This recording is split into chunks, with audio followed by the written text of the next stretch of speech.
வணக்கம். இன்னைக்கு பார்த்தீங்கன்னா பாண்டியன் ஸ்டோரி இன்னைக்கான எபிசோடு தாங்க பார்க்க போகிறோம். அதுக்கு முன்னாடி என்னோட சேனலில் சப்ஸ்கிரைப் பண்ணி வச்சுக்கோங்க. வாங்க கதைக்குள்ள போகலாம். இப்போ பார்த்தீங்கன்னா சரவணன் என்ன பண்ணுறாரு, ரொம்ப கோவமாக தங்கமயில் வீட்டுக்கு போகிறாரு. அங்கே வந்து மயிலுன்னு கூடும்போது பாக்கியம் வந்து பார்க்குறாங்க. ஏன் அஞ்சலி வீட்டில் போய் பிரச்சனை பண்ணீங்க அப்படின்ற மாதிரி கேட்க, எந்த அஞ்சலி எனக்கு தெரியாத நடிக்காதீங்க அப்படின்ற மாதிரி சொல்ல, நீங்கள் வந்து என் பொண்ணை விட்டுட்டு இன்னொருத்தவங்களோட தொடர்பு வச்சு சுற்றுறீங்களா அவளா அப்படின்ற மாதிரி கேட்க, ஒரு கட்டத்துக்கு மேலே 2 பேருக்கும் சண்டை பெருசாகிடுது. அப்போ என்ன ஆகுது, தங்கமயிலும் எவ்வளோ அவங்க அம்மா கிட்ட பேசி பார்க்குறாங்க, சரவணன் கிட்டேயும் பேசி பார்க்குறாங்க. அந்த சண்டை நிற்கிற மாதிரி தெரியல.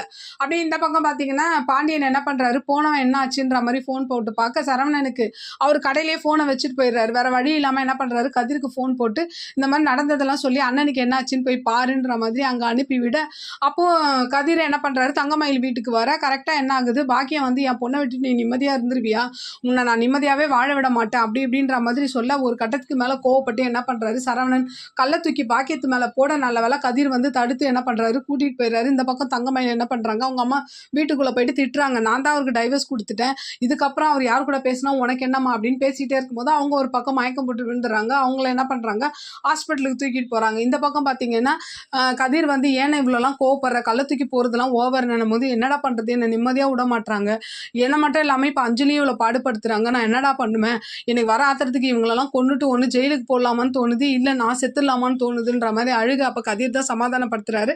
அப்படியே இன்னைக்கான எபிசோட முடியுது. பார்க்கலாம் நாளைக்கு என்ன நடக்குதுன்னு பார்த்துட்டு நான் உங்களுக்கு ரிவ்யூ கொடுக்குறேன். என்னோட சேனல் பிடிச்சிருந்தா லைக் பண்ணுங்கள், ஷேர் பண்ணுங்கள், கமெண்ட் பண்ணுங்கள். என்னோட சேனலை சப்ஸ்கிரைப் பண்ணி சப்போர்ட் பண்ணுங்கள். நன்றி, வணக்கம், பாய்.